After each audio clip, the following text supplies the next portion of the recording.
Right? Well, we'll get some very fine descriptions of that, but the experience itself is called beauty itself. Or sometimes it's called the perfection of beauty.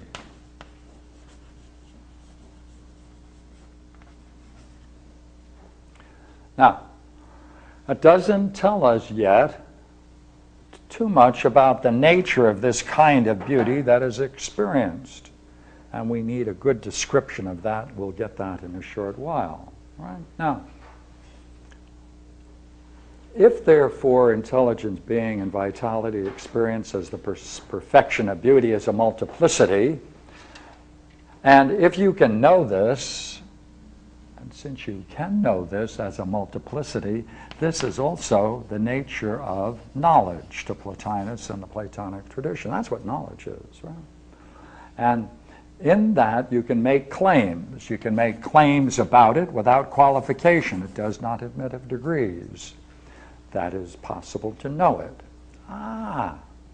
But then if that thing which you're knowing is a multiplicity and it's not the one, then the one must transcend knowledge, right? The one must then transcend in that sense of beyond, totally beyond it in any respect. It's that beyond it in any respect we're going to use in a short while. Well then, what is it like, therefore, to experience that? What is it like? Because after you've seen it, then you have to go on to the one. So we'd like to see two things. One is, what kind of experience or what kind of preparation for that experience is required, and what is it in itself? So I'd like to read a few lines of Plotinus. I use the O'Brien translation quite a bit, Thomas Taylor, but O'Brien is just very beautiful, so I enjoy reading it.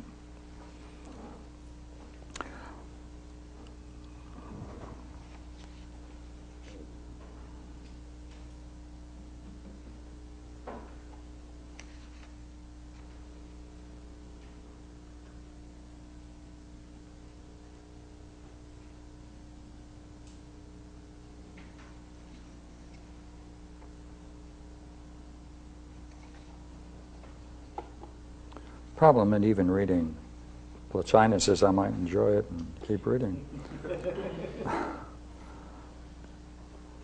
Duality is implied if the intelligent is both thinker and thought. It's not simple, therefore it's not the one. If the intelligence contemplates some object other than itself, then certainly there exists something superior to the intelligence. If the intelligence contemplates itself and at the same time that which is superior to it, it will still be only of secondary rank. Therefore, we must conceive the intelligence as enjoying the presence of the good and the one, and contemplating it, while it is also present to itself, it thinks itself, and thinks itself as being all things. Constituting such a diversity, the intelligence is far from the one.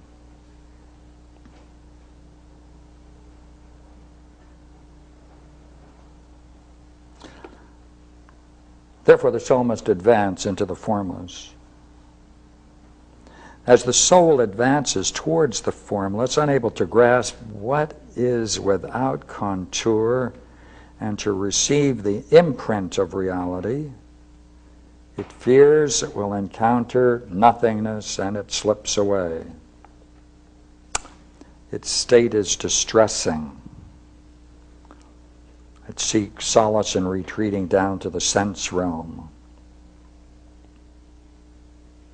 Now this is a contemplation. It's quite common, therefore, when people are in the game of contemplating, that they reach that very state where you're reaching a formless, and there's nothing to hold on to, and the whole idea of the ego and your own personality becomes vague and slips away from you, and you look around and you say, I wonder what I'm doing here. maybe I should get out of this state of mind. That is the state that he's talking about. Therefore, the soul must then seek to know in its own way. See, that's the transition. The soul must seek to know in its own way, by unification. It's prevented by that unification from recognizing that it's found it.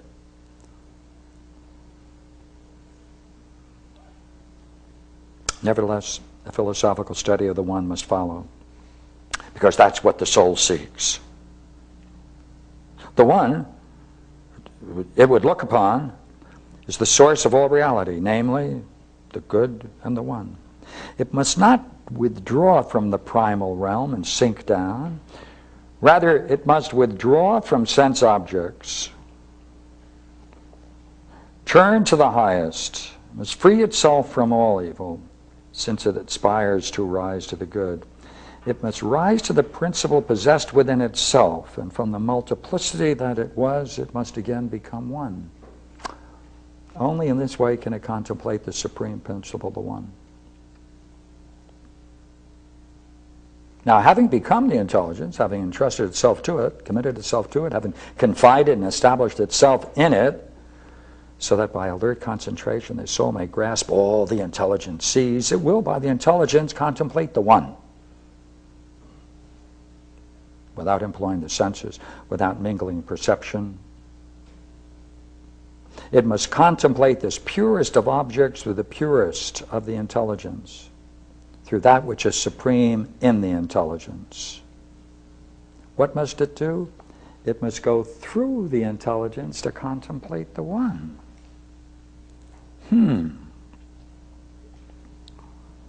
It must contemplate what's prior to the intelligence.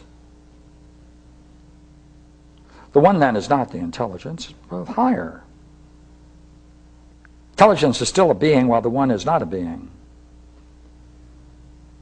As the one begets all things, it cannot be any of them.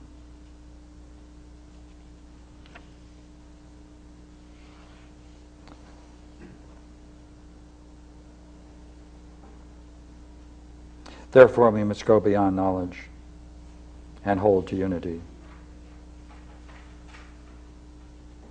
To obtain the vision is solely the work of him who desires to obtain it.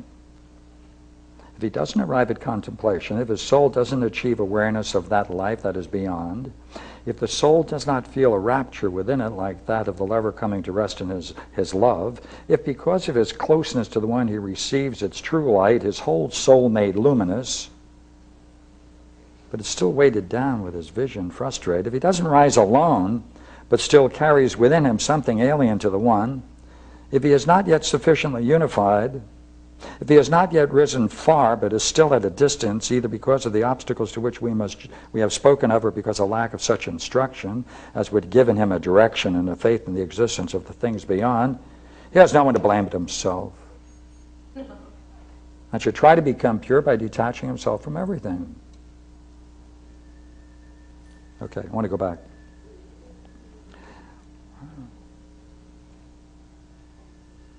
Because of the closeness to the one, because of the closeness to the one, because of the closeness to the one, he receives its light.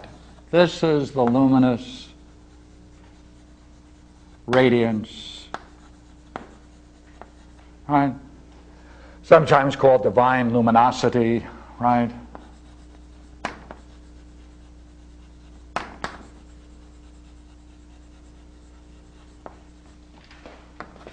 Because he's now getting near the one, which is intelligence, he experiences this luminous radiance, divine luminosity. That is this.